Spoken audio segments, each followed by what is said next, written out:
कोई स्त्री मायके को जब जाए, पति के पैर छूकर प्रसन्न होकर पति की आज्ञा लेकर जाए।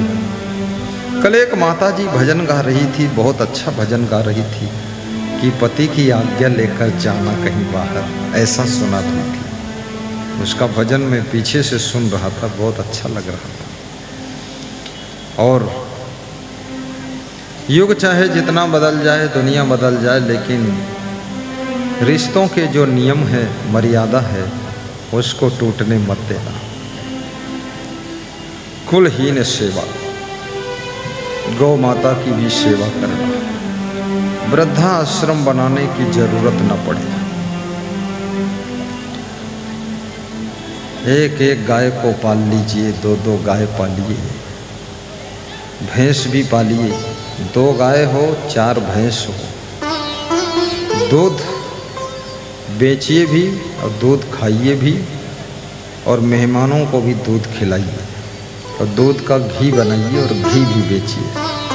दूध बेचना, घी बेचना बुरा नहीं। एक दूध बेचने वाले से मैंने पूछा, तुम दूध में पानी मिलाते हो कि नहीं मिलाते? तो उसने कहा, मैं दूध में पानी थोड़ा मिलाता हूँ। तो क्यों मिलाते हो? बोला, दूध इतना डार्क है, इतना गाढ़ा है कि लोगों का डाइजेशन खराब हो जाता है इसलिए थोड़ा पानी मिला देता हूँ। अगर दूध बेचने वाला थोड़ा पानी भी मिला देता तो बुरा नहीं है, पानी जहर नहीं है, क्योंकि उसको माइलेज नहीं आ रहा है, भैंस के ऊपर खर्चा ज़्यादा हो रहा है, तो थोड़ा पानी मिलाकर बेच देता है। इसको बुरा मत मानना, क्योंकि पानी मिलाने से स्वास्थ्य खराब नहीं होगा। डीजल पेट्रोल मिला दे दूध में तो गड़बड़ हो जाएगा, तो पानी मिलाने से स्वास्थ्य खराब नहीं होगा, और कुछ उसको मिल जाएगा, उसके बच्चे पल जाएंगे। क्योंकि जिसमें फायदा नहीं होता, बचत नहीं होती, वो कार्य मनुष्य करता नहीं। इसलिए थोड़ा बचत भी होना चाहिए। और व्यास गादी ये भी निवेदन करेगी कि हर घर में माताओं बहनों का आदर रखिए, इनको गाली मत दीजिए। गाली देने से आपके घर की लक्ष्मी रूठ कर चली जाती है, आपके घर में दरिद्र आकर के बैठ जाता है, फिर उस दरिद्र को भगाने में बहुत समय लग जाता है और बहुत समय तक गरीबी भोगना पड़ता है। इसलिए माताओं बहनों को कभी गाली नहीं देना चाहिए। किसी स्त्री को गाली देने से उस पुरुष का भाग्य फूट जाता है, क्योंकि स्त्री का दूसरा नाम लक्ष्मी भी है, और लक्ष्मी को तुम गाली दे रहे हो तो आपके घर में लक्ष्मी टिकने वाली नहीं है। इसलिए ये जो नारियां बैठी हैं, ये लक्ष्मी का रूप होती है, इनको गाली मत दिया करो, कभी कभी क्षमा कर दिया करो, भूल चूक हो जाती है। अभी हमारे पास में बनारस के संजय प्रभु आए, बोले गुरुजी भूल हो जाती, गलती हो जाती है, क्षमा करना। हमने कहा नहीं, तुम हमारे नियम का पालन करते हो, कोई भूल नहीं, गलती नहीं, खुश रहो। कितने बजे जाना है? बोले 3:45 बजे जाना है। मैंने सुनील भारती को बुलाया कि इनको जाना है, कुछ दक्षिणा उछिणा दे देना, किराया भाड़ा हो जाए। तो उन्होंने कहा सम्मान के साथ हम विदा करेंगे। तो हम खुश हो गए और सम्मान के साथ विदा। अब देखिए गंभरिया से भक्त आए हैं, जरा उधर मुड़कर देखिए, ये गंभरिया के भक्त यहाँ सेवा के लिए आए हैं। इनका और कोई स्वार्थ नहीं है, गैस एजेंसी के मालिक हैं, पेट्रोल पंप के मालिक बनने वाले थे, तो हमने बनने नहीं दिया है, अगले साल बन जाएंगे और ये वहाँ से सेवा करने आए हैं। बहुत बड़ी बात है, कितनी श्रद्धा है। इन्होंने अपनी पत्नी से छुट्टी मांग लिया। याद रखना, 1-2 दिन के लिए जाना हो तो कोई बात नहीं, लेकिन लंबे समय तक सेवा के लिए जाना हो तो अपनी पत्नी से छुट्टी जरूर मांगना चाहिए। और मायके में जाना है 10 दिन के लिए तो पति से छुट्टी मांग कर जाओ, क्योंकि ये रिश्ते ऐसे हैं जिसमें पत्नी का मालिक पति होता है और पति का मालिक पत्नी होती है।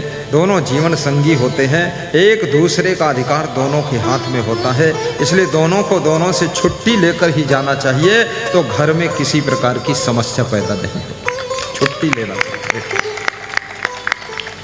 सेवा के लिए आए। सेवा बहुत बड़ी चीज है। मैं गुजरात में देखता हूं, वहां पर हर जिले में बहुत से वृद्धाश्रम हैं, लेकिन बिहार में मैं देखता हूं वृद्धाश्रम ना के बराबर है। भले ही बिहार में लोग थोड़ा गुस्सा तो करते हैं यहाँ लोग, लेकिन प्रेम भी बहुत है। बिहार के लोग रोते भी बहुत हैं। अभी कोई अगर करुणा भरा भजन गाने लग जाए तो बिहार के सभी लोगों की आंखें डबडबा जाएंगी। ये बिहार करुणा से भरा हुआ बिहार है, ममता से भरा हुआ बिहार है, प्रेम से भरा हुआ बिहार है और आंसुओं से डूबा हुआ बिहार है, आंसुओं में डूबा हुआ बिहार। यहाँ वृद्धाश्रम नहीं है, ये बड़ी अच्छी बात है, क्योंकि हर व्यक्ति अपने अपने वृद्ध की सेवा अपने अपने घर में कर लेता है। और अपने अपने वृद्धों की सेवा अपने अपने घर में कर लो तो संसार स्वर्ग है, और अपने अपने घर के बूढ़ों को उठाकर वृद्धाश्रम में डाल दो तो जिंदगी नरक है, क्योंकि एक दिन तुम बूढ़े होगे, तुम भी वहीं डाले जाओगे। इससे अच्छा है ऐसी परंपरा बनाइए कि अपने घर के बूढ़ों को अपने घर में ही खीर पूड़ी खिलाइए, होली दिवाली में उनको पूजा करिए और माला पहनाइए, हाथ जोड़कर आशीर्वाद दीजिए। बोलिए सद्गुरु भगवान की जय, अपने अपने माता पिता गुरुदेव की जय जय जय जय जय। साहिब बंदे में गुरुदेव तुम्हारी जय जय हो, गुरुदेव तुम्हारी जय जय हो, हे क्षमा तुम्हारी जय जय हो, हे क्षमा तुम्हारी जय जय हो, कबीर तुम्हारी जय जय हो, कबीर तुम्हारी जय जय हो, महावीर तुम्हारी जय जय हो, महावीर तुम्हारी जय जय हो। बोलिए सद्गुरु भगवान की जय। आगे 1000 लोगों के बैठने के लिए जगह खाली है। जो माताएं बहनें पुरुष बंधु आगे आना चाहें आ जाएं। बहुत सुंदर जगह बिछौना बिछा हुआ है, बैठ भी सकते हैं, लेट भी सकते हैं, करवट लेकर दर्शन भी कर सकते हैं। आइए, आगे बहुत जगह है। ये कुंभ मेला जैसा लगा हुआ है, लगता है प्रयागराज का कुंभ मेला आ गया है। बड़ी श्रद्धा है, बड़ी बहार है, होली का त्यौहार है।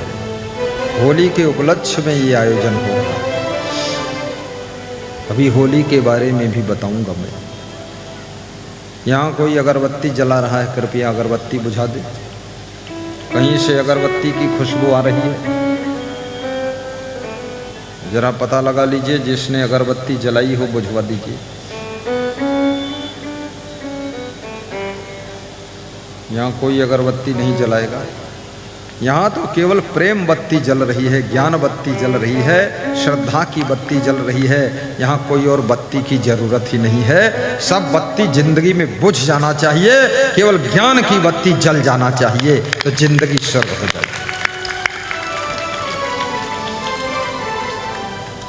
साहिब बंदगी,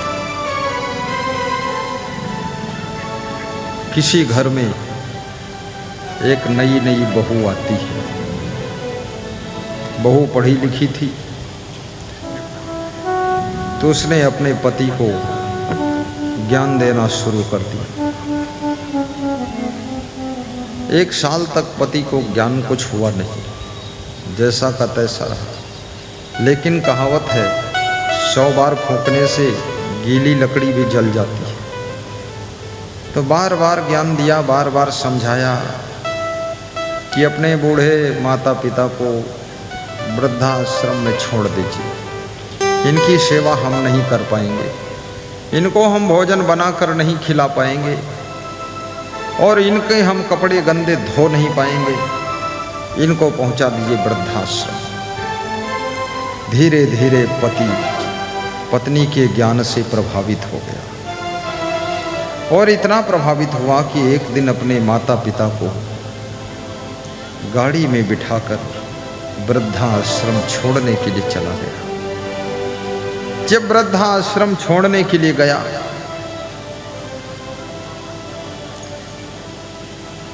तो माता पिता पूछ रहे थे, बेटा कहाँ लिए जा रहे हो? बेटे ने कहा, जहाँ मेरी पत्नी की आज्ञा है वहाँ लिए जा रहा हूँ। तो तेरी पत्नी की कहाँ के लिए आज्ञा है, मुझे कहाँ पहुँचाओगे? बोले, पिताजी चिंता मत करो, आपको वृद्धाश्रम छोड़ने के लिए हम लिए जा रहे हैं। मुझको वृद्धाश्रम में छोड़ो, मैं तो जी रहा हूँ तुम्हारे लिए, सांस ले रहा हूँ तुम्हारे लिए, तुमको सुबह शाम देख लेता हूँ, मन खुश हो जाता है। वृद्धाश्रम में तुमको देखने को कहाँ पाऊंगा? माँ रोने लगी कि वृद्धाश्रम, अरे फिर तो मेरा बेटा, मेरी बहू, मेरा पोता पोती हमको देखने को कहाँ मिलेंगे? याद रखना, मनुष्य का शरीर बूढ़ा हो जाता है, कमज़ोर हो जाता है, बाल पक जाते हैं, लेकिन ये मोह जवान रहता है, ये ममता जवान रहती है। बेटे और बहू बूढ़े सास ससुर को, बूढ़े माता पिता को देखना चाहते हैं कि नहीं देखना चाहते हैं, ये जिंदगी का सबसे जटिल सवाल खड़ा हो चुका है। लेकिन बूढ़े माँ बाप की बूढ़ी आंखें वह अपने बेटे बहू को निहार कर देखना चाहती है। इसी का नाम ममता है। जिनसे तुम ममता करते हो, जिनसे तुम मोह करते हो, जरा टटोल कर देखो, क्या उनको तुम्हारे से कोई ममता है? उनके मन में तुम्हारे लिए कोई जगह है? तुम्हारे लिए जगह नहीं बची है। तुम कहाँ मोह में जल रहे हो, दुखी हो। ममता तू न गई मेरे मन से, ममता तू न गई मेरे मन से, ममता तू न गई मेरे मन से, ममता तू न गई मेरे मन से। बहुत कठिन है। लोहे की जंजीर तोड़ना आसान है, रस्से को तोड़ना आसान है, जेल से कूदकर भाग जाना आसान है, लेकिन ममता की हथकड़ी बेड़ियों से छूटना टूटना बहुत कठिन है। ये ममता का बंधन, बड़े बड़े कलेक्टर बैरिस्टर सब टमाटर हो जाते हैं। ये ममता रुलाती है, छूट नहीं पाते। कोई पोता की ममता में बंध जाता है, कोई बहू की ममता में बंध जाता है, कोई बेटे की ममता में, कोई पोते की ममता में, कोई अपनी पत्नी की ममता में, कोई पति की ममता में, कोई अरे पड़ोसी स्त्री की ममता में फंस गए लोग कहीं न कहीं बंधे रहते हैं और रोते रहते हैं, उसी में पड़े रहते हैं, जूते खाते रहते हैं, तमाशा देखते रहते हैं और चिल्लाते भी रहते हैं कि अब घर में मन नहीं लगता है, लेकिन ममता बांध कर घर ही में रहने देती है। ममता तू न गई मेरे मन।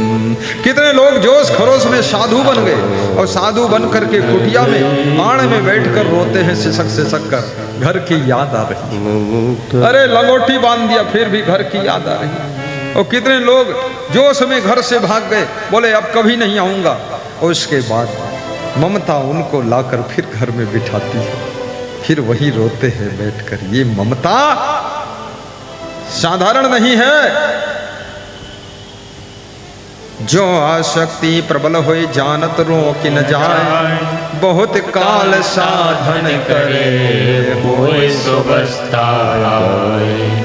पारख दृष्टि प्रबल जब सत्संगत यति जोर, रात दिना चिंतन करे तब पावे कम ठोर। ममता तू न गई मेरे मन से, ममता तू न गई मेरे मन से।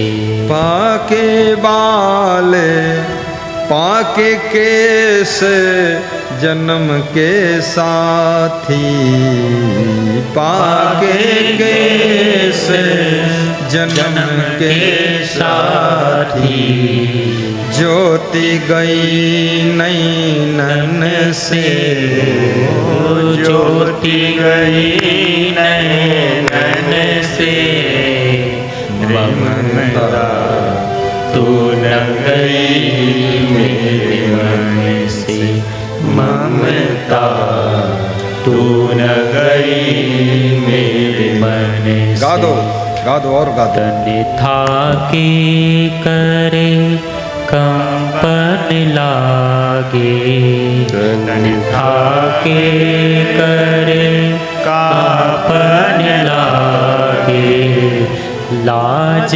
गई नैनन से लाज गई लोकन से ममता तू न गई मेरे मन से ममता तू न गई मेरे मन से। श्रवण बचन ना सुनते कहो के श्रवण वचन ना सुनते कहो के बल गए सब इंद्रियन से बल गए सब इंद्रियन से टूटे वचन दसन नहीं आवते टूटे दसन वचन नहीं आवते शोभा मुखन से शोभा गई मुखन से ममता तू न गई मेरे मन से ममता तू न गई मेरे मन से।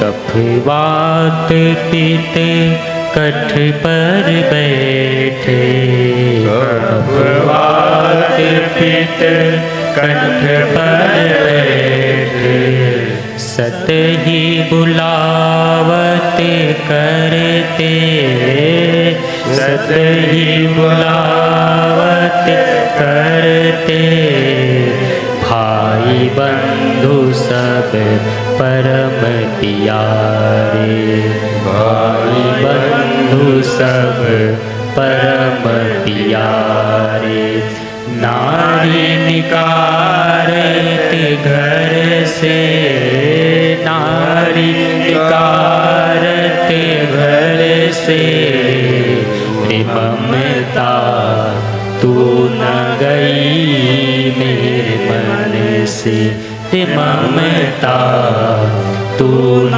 गई मेरे मन से तू न गई मेरे मन से। सुखद सत्संग में शीश झुका के जब से गुरुवर चरण तिहारे चंद्रमुख का दर्शन हो गया ममता दूर सिधारे ममता दूर सिधारे। कितनी कठिन है ममता सोचना ईश्वर। मोह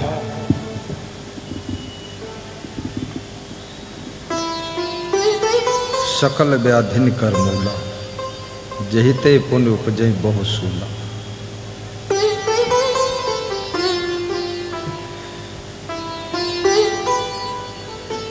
दोनों बूढ़े माता पिता रोने लग जाते और उनका बेटा हंसता हुआ गाड़ी में बिठाकर वृद्धा आश्रम छोड़ने जाता। याद रखना, जो लोग बहुत बूढ़े हो जाते शायद वे अपने घर के बेटे बहू पोता पोती के मोह में अब जी रहे।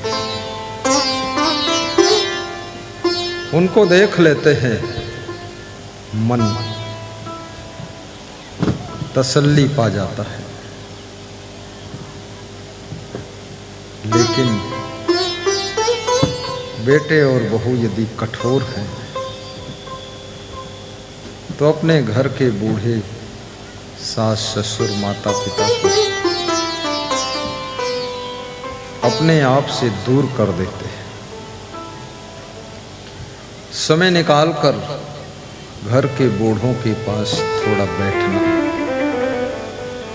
समय निकालकर अपने बच्चों के पास बैठना। जब से मोबाइल आया है तब से लोग अपने माता पिता के पास बैठने के लिए भी टाइम नहीं निकाल पाते। जो थोड़ा टाइम बचता था मोबाइल में वेस्टेज हो जाता। कितने पति लोग अपनी पत्नी के पास बैठकर बातें नहीं कर पाते, मोबाइल में बिजी है। कितनी स्त्रियां भी पति के पास बैठ नहीं पाती, मोबाइल देखती रहती। पति का मन होता है मेरी पत्नी मेरे पास थोड़ा बैठे तो अच्छा है। पत्नी सोचती है मेरा पति मेरे पास आए बातें करे अच्छा है। लेकिन थोड़ा समय बचता था वो भी मोबाइल में खर्च हो। मनुष्य को खुश रहने के लिए प्रेम चाहिए। आपके घर में कितना ही धन हो, कितना ही सामान हो, कितनी गाड़ियां हो, लेकिन प्रेम के बिना तुम्हारा मन खुश नहीं होता। हर पति रात दिन घोड़े की तरह दौड़ता है, बहुत मेहनत करता है, लेकिन सिर्फ इसलिए हमें अपना परिवार पालना। परिवार की तरफ से जब उसको प्रेम नहीं मिलता है तो थकान आ जाती है। व्यास गादी महिलाओं से कहेगी रास्ते में ना बैठे, कृपया बैठाने के लिए कार सेवक पहुंचे, उधर चली जाएं।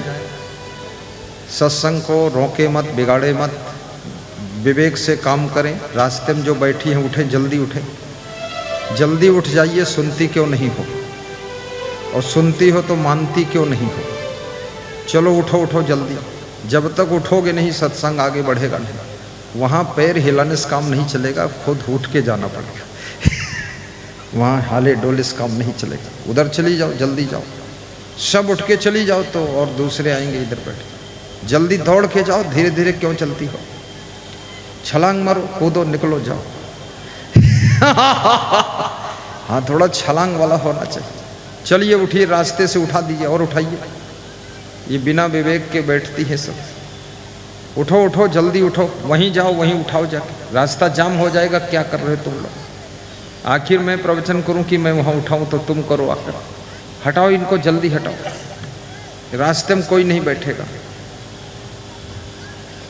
भीड़ ज़्यादा नहीं है, भीड़ बहुत है, लेकिन विनोद शाह जैसा व्यक्ति बैठाने के लिए जाना चाहिए, यहाँ बैठना नहीं चाहिए। सुनील जैसा उप मुखिया खाम खां बैठा है, जाइए बैठाइए।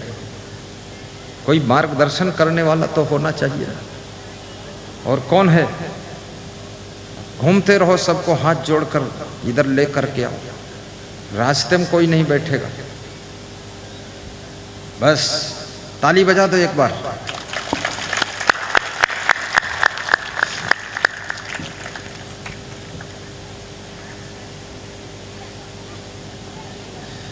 बेटा अपने माता पिता को वृद्धाश्रम में छोड़ देता है।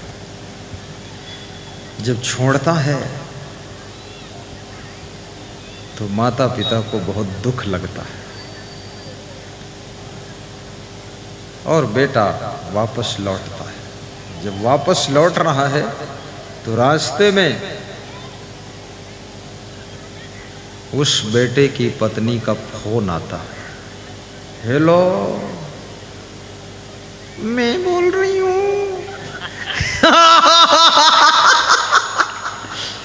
अरे बिल्ली बोल रही है, क्या बोल रही हो? पत्नी का फोन आ जाए तो पति का दिल कांप जाता है, न खतरनाक मामला है।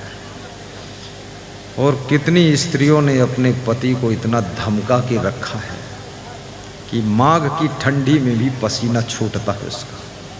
बहुत डरे हुए हैं पति लोग। घर से बाहर निकलते हैं तो मूंछ पे ताव धरते हैं, और घर के अंदर जब पहुंचते हैं तो मूंछ को नीचा कर लेते हैं। सब सिलेंडर, हाँ गैस सिलेंडर नहीं, खुद सिलेंडर। बहुत खतरा है। लेकिन ऐसी पत्नियों को सुख नहीं मिलता जो अपने पतियों को बहुत प्रताड़ित करती, बहुत दुख देती। उनको कभी सुख नहीं मिलता।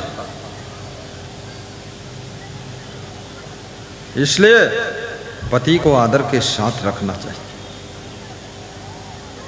यदि तुम लक्ष्मी हो तो पति तुम्हारे लिए, पति को भगवान का भी स्थान दिया गया है गृहस्थ आश्रम में। ये पति का दर्जा कोई साधारण थोड़े है। और पतियों को भी अपनी अपनी गरिमा में रहना चाहिए। शराब पीना, जुआ खेलना, ताश खेलना, व्यभिचार करना, ये तो पति का पतन है, ये पति का धर्म नहीं। आप अपनी महिमा में रहो। पत्नी का फोन आ गया रास्ते में। पत्नी कहती है, अपने माता पिता को वृद्धाश्रम में छोड़ दिया। बोले छोड़ दिया। 5 किलोमीटर लौट आया हूँ, रास्ते में हूँ, थोड़ी देर में पहुँच रहा हूँ। अरे तो क्या अपने माता पिता को ये तुमने बता दिया है कि जीवन में दोबारा घर वापस नहीं आएंगे? ये बोल दिया कि नहीं? वहीं रहे? तो बेटा बोला, इतना कठोर नहीं बोला हूँ, छोड़ दिया हूँ, चला आया। पत्नी ने कहा, वापस लौटो और जाओ अपने माता पिता को बोल कर आओ, अन्यथा 1 महीने बाद वो फिर आ जाएंगे। आज्ञाकारी पति था, वापस लौट गया। माता पिता को रोता हुआ छोड़कर गया था, लेकिन जब दोबारा वापस लौट कर गया तो वहाँ का सीन था बदला हुआ था, नज़ारा बदला हुआ था। उसके बूढ़े माता पिता वृद्धाश्रम के मैनेजर के साथ बैठकर गप कर रहे थे और हंस रहे थे और ताली बजाकर मस्त बात कर रहे थे। दुख भी ज्यादा समय तक नहीं रहता है, याद रखना। दुख का असर भी धीरे धीरे कम हो जाता है। कोई भी दुख हो,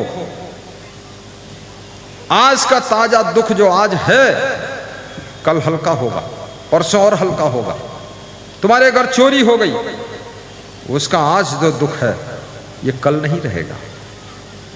1 महीने बाद ये दुख कम हो जाएगा, 1 साल बाद ये दुख भूल जाएगा। ये दुख और सुख दोनों भूल जाते हैं। ये हमेशा प्रबल रूप से आपको प्रभावित नहीं कर सकते। बड़ी घटना हो गई है। अब वो बेटा चिंतित हो गया, क्योंकि जब माता पिता को छोड़कर गया था तो वो रो रहे थे, और आधा घंटे बाद लौट कर आया तो देखा वो हंस रहे हैं। आहा, हंस रहे और वृद्धाश्रम के मैनेजर के साथ गप कर रहे। ये बिहार में कहते ना गप करना, गप माने बात करना ना, बात कर रहे थे और ताली बजाकर हंस रहे। ये देख करके बेटे के मन में चिंता हुई कि बात क्या है। अभी अभी आधा घंटे पहले रो रहे थे और इतनी देर में ये हंस रहे हैं, गप कर रहे हैं, क्या हुआ। तो बेटे ने पूछा, पिताजी, हे माँ, आप अभी अभी आधा घंटे पहले मैं छोड़ने आया था तब तुम दोनों रोने लगे थे, लेकिन अभी हंस रहे हो, गप कर रहे हो, मुस्करा रहे हो, बात क्या है। और मैनेजर भी साथ में बैठा था। मैनेजर से पूछा, तुम ही बता दो बात क्या है, खुश कैसे हो गए। तो मैनेजर हंसने लगा, बोले संसार को देख करके मन में हंसी आ रही है,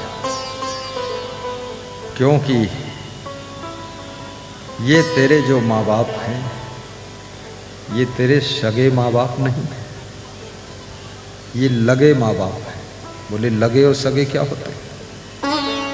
बोले तुझको अनाथ आश्रम, वृद्धा आश्रम, अनाथ आश्रम दोनों ज्वाइंट आश्रम है, यहाँ पर तुझको कोई अपरिचित व्यक्ति छोड़ गया था, तो केवल 6 महीने का था, यहाँ छोड़ गए थे।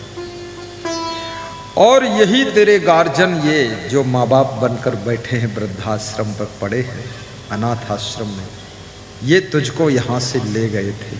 इन्होंने तेरे को पढ़ाया लिखाया, बड़ा किया, शादी किया, मकान बना दिया, 20 एकड़ जमीन दे दिया, नौकरी तुझको मिल गई।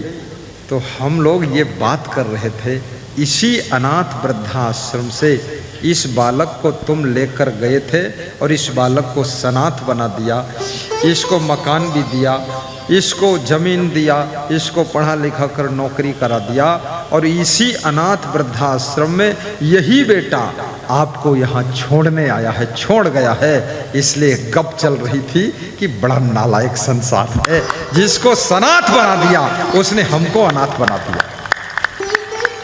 इसलिए हम लोग हंस रहे थे। बहुत बड़ी बात है। तो बेटे को दुख लगा। बेटे ने तुरंत अपनी पत्नी को फोन किया कि ऐसी ऐसी कंडीशन है, ऐसी ऐसी बात है। अनाथ तो मैं था, 6 महीने का था, कोई छोड़ गया था अनाथ आश्रम में, यही माँ बाप मेरे बन गए, पालन पोषण किया, बड़ा किया, 30 साल उम्र हो गई, तू बहू बनकर आ गई। मैं तो बचपन में ही मर जाता, कोई पालता पोसता नहीं तो क्या होता। तो इनको आज मैंने अनाथ कर दिया, मुझे दुख लग रहा है, उनको ले आऊं क्या? अगर मैं जिंदा नहीं रहता तेरा पति कैसे बनता? तो पत्नी का मन भी पिघल गया, बोले ले आइए। फिर हाथ जोड़कर कहा, पिताजी वापस चलिए, माँ वापस चलिए। तो बूढ़े माँ बाप हंसने लगे, बोले हाथी के निकले हुए दांत अब अंदर नहीं होते हैं, और घर से निकला हुआ बूढ़ा अब घर के अंदर नहीं आता। अब ऐसी ही जिंदगी ठीक है।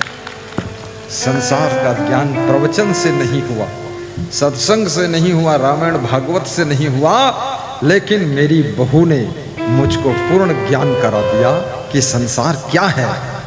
अब हम समझ गए, अब यही भजन करेंगे, यही जिंदगी बिता लेंगे, अब घर वापस नहीं जाएंगे। अब सोचिए,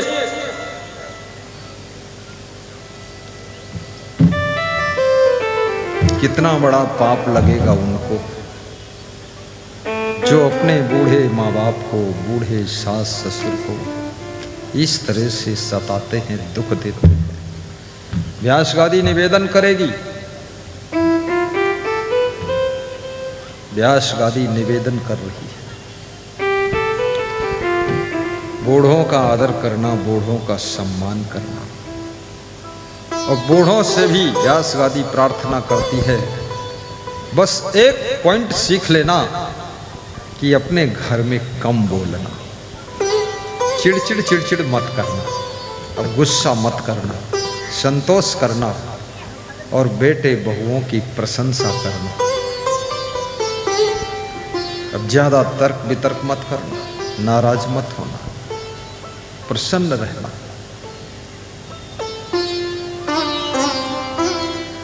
कभी कभी हर बूढ़े को कहना चाहिए कि मेरा बेटा अच्छा है, और तब कहना चाहिए जब बेटा भी सुन रहा हो। और कभी कभी ये भी कहना चाहिए सास ससुर की मेरी बहू कलयुग को देखते हुए बहुत अच्छी है।